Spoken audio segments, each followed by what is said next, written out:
मांधाता बोले कि हे वशिष्ठ जी, यदि आप मुझ पर कृपा करें तो किसी ऐसे व्रत की कथा कहिए जिससे मेरा कल्याण हो। महर्षि वशिष्ठ बोले कि हे राजन, सब व्रतों से उत्तम और अंत में मोक्ष देने वाले आमलकी एकादशी के व्रत का मैं वर्णन करता हूँ। यह एकादशी फाल्गुन माह के शुक्ल पक्ष में होती है। इस व्रत के करने से समस्त पाप नष्ट हो जाते हैं। इस व्रत का फल 1000 गौदान के फल के बराबर होता है। अब मैं आपसे एक पौराणिक कथा कहता हूँ, आप ध्यानपूर्वक सुनिए।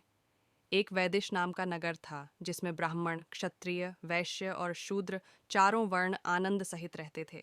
उस नगर में सदैव वेद ध्वनि गूंजा करती थी तथा पापी, दुराचारी तथा नास्तिक उस नगर में कोई नहीं था।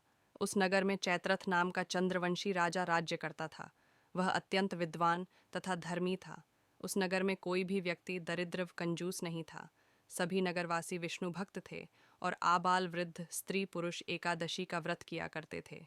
एक समय फाल्गुन मास के शुक्ल पक्ष की आमल की एकादशी आई। उस दिन राजा, प्रजा तथा बाल वृद्ध सबने हर्षपूर्वक व्रत किया।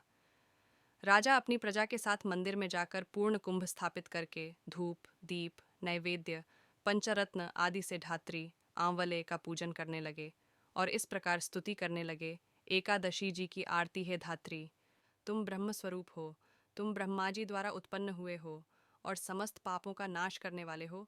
तुमको नमस्कार है। अब तुम मेरा अर्घ्य स्वीकार करो। तुम श्री रामचंद्र जी द्वारा सम्मानित हो। मैं आपकी प्रार्थना करता हूँ, अतः आप मेरे समस्त पापों का नाश करो। उस मंदिर में सबने रात्रि को जागरण किया।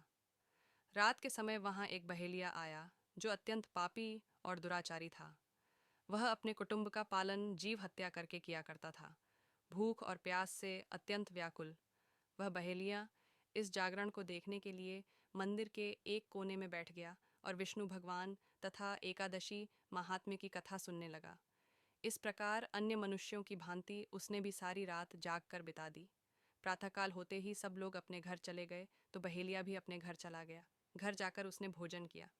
कुछ समय बीतने के पश्चात उस बहेलिये की मृत्यु हो गई, मगर उस आमल की एकादशी के व्रत तथा जागरण से उसने राजा विदुरथ के घर जन्म लिया और उसका नाम वसुरथ रखा गया। युवा होने पर वह चतुरंगिनी सेना के सहित तथा धन धान्य से युक्त होकर 10,000 ग्रामों का पालन करने लगा। वह तेज में सूर्य के समान, कांति में चंद्रमा के समान, वीरता में भगवान विष्णु के समान और क्षमा में पृथ्वी के समान था। वह अत्यंत धार्मिक, सत्यवादी, कर्मवीर और विष्णु भक्त था। वह प्रजा का समान भाव से पालन करता था। दान देना उसका नित्य कर्तव्य था। एक दिन राजा शिकार खेलने के लिए गया। दैवयोग से वह मार्ग भूल गया और दिशा ज्ञान न रहने के कारण उसी वन में एक वृक्ष के नीचे सो गया। थोड़ी देर बाद पहाड़ी म्लेच्छ वहां पर आ गए और राजा को अकेला देखकर मारो मारो शब्द करते हुए राजा की ओर दौड़े। म्लेच्छ कहने लगे कि इसी दुष्ट राजा ने हमारे माता, पिता, पुत्र, पौत्र आदि अनेक संबंधियों को मारा है तथा देश से निकाल दिया है, अतः इसको अवश्य मारना चाहिए। ऐसा कहकर वे म्लेच्छ उस राजा को मारने दौड़े और अनेक प्रकार के अस्त्र शस्त्र उसके ऊपर फेंके। वे सब अस्त्र शस्त्र राजा के शरीर पर गिरते ही नष्ट हो जाते और उनका वार पुष्प के समान प्रतीत होता। अब उन म्लेच्छों के अस्त्र शस्त्र उलटा उन्हीं पर प्रहार करने लगे, जिससे वे मूर्छित होकर गिरने लगे। उसी समय राजा के शरीर से एक दिव्य स्त्री उत्पन्न हुई। वह स्त्री अत्यंत सुंदर होते हुए भी उसकी भ्रुकुटी टेढ़ी थी। उसकी आंखों से लाल लाल अग्नि निकल रही थी, जिससे वह दूसरे काल के समान प्रतीत होती थी। वह स्त्री म्लेच्छों को मारने दौड़ी और थोड़ी ही देर में उसने सब म्लेच्छों को काल के गाल में पहुंचा दिया। जब राजा सोकर उठा तो उसने म्लेच्छों को मरा हुआ देखकर कहा कि इन शत्रुओं को किसने मारा है? इस वन में मेरा कौन हितैषी रहता है? वह ऐसा विचार कर ही रहा था कि आकाशवाणी हुई। हे राजा, इस संसार में विष्णु भगवान के अतिरिक्त कौन तेरी सहायता कर सकता है? इस आकाशवाणी को सुनकर राजा अपने राज्य में आ गया और सुखपूर्वक राज्य करने लगा। महर्षि वशिष्ठ बोले कि हे राजन, ये आमल की एकादशी के व्रत का प्रभाव था।